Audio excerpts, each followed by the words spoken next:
4 more years, Barack Obama celebrating victory and a return to the White House for a second term. Earlier today, the hometown boy dropped into his Chicago campaign headquarters, even working the phones. Hi, this is Barack Obama. How are you?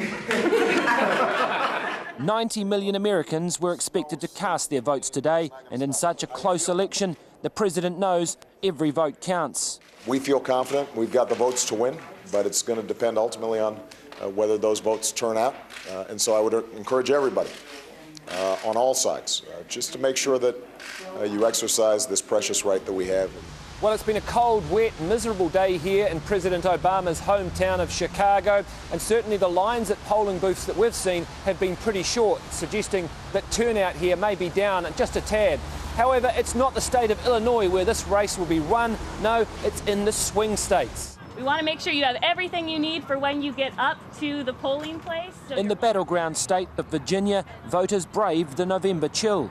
Like elsewhere in America, the economy, jobs and the deficit are at the forefront of their minds. Obama's just spending too much money and we're getting too far in debt, so we got to make a change. Well, I voted for President Obama again. I think he's doing a wonderful job with the situation that's at hand. Obama volunteers, so committed to getting their voters to the polls, they even picked them up from home. And in storm-ravaged Staten Island, people navigated their way past piles of donated clothes to get to the polling booths. In Queens, there were tents housing voting machines powered by generators. No matter what, Barack, you got my vote, but at the same time, I'm angry because we're outside voting and we have to leave from the cold to go sleep in the cold. The president indulged in a game of basketball with Chicago Bulls' Scottie Pippen. Mr. Obama had already cast his vote early, so it was Vice President Joe Biden who lined up for his photo op in Chicago today. He emerged with his trademark grin, confident and relaxed. His confidence, it seems, was well placed. This victory party is far from the concert-style event we saw in Chicago 4 years ago, but it's still a fresh mandate for the man who promised to change America. Now Barack Obama has been given another chance.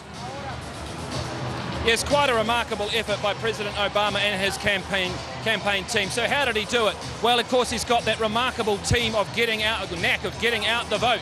Huge organisation, and clearly that has worked enough to get him across the line. But also, of course, perhaps the Mitt Romney candidate wasn't as strong compared with Obama, even though Mitt Romney did quite well in the debate. So President Obama has come through very, very strongly here. I can tell you the mood here is amazing. I walked past Rahm Emanuel, the mayor of Chicago, a short time ago. He was a chief advisor to President Obama, of course, in the White House during the first couple of years, and a key player in getting President Obama into the White House. The look on his face said it all to me. It was defiant. It was absolutely ecstatic. This place is going to go mental. I don't know what it was like last time, of course, because I wasn't here. They said it was absolutely crazy. I can't imagine it being much more crazy than it is now. He is expected here any minute now, and I was told to not move anywhere from this spot because the place is in lockdown, so it wouldn't be a surprise to see him in the next couple of minutes. Of course, perhaps just waiting on a little bit.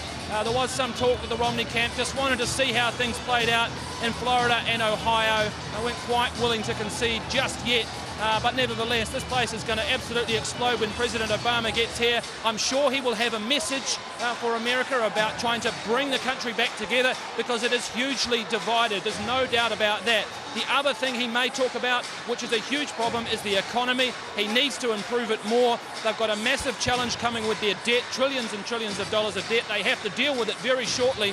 That will be a #1 priority of his new presidency. Thank you very much for that, Corin. Corin Dan, our political editor in Chicago. Enjoy the celebrations and the victory speech. Oh, yeah.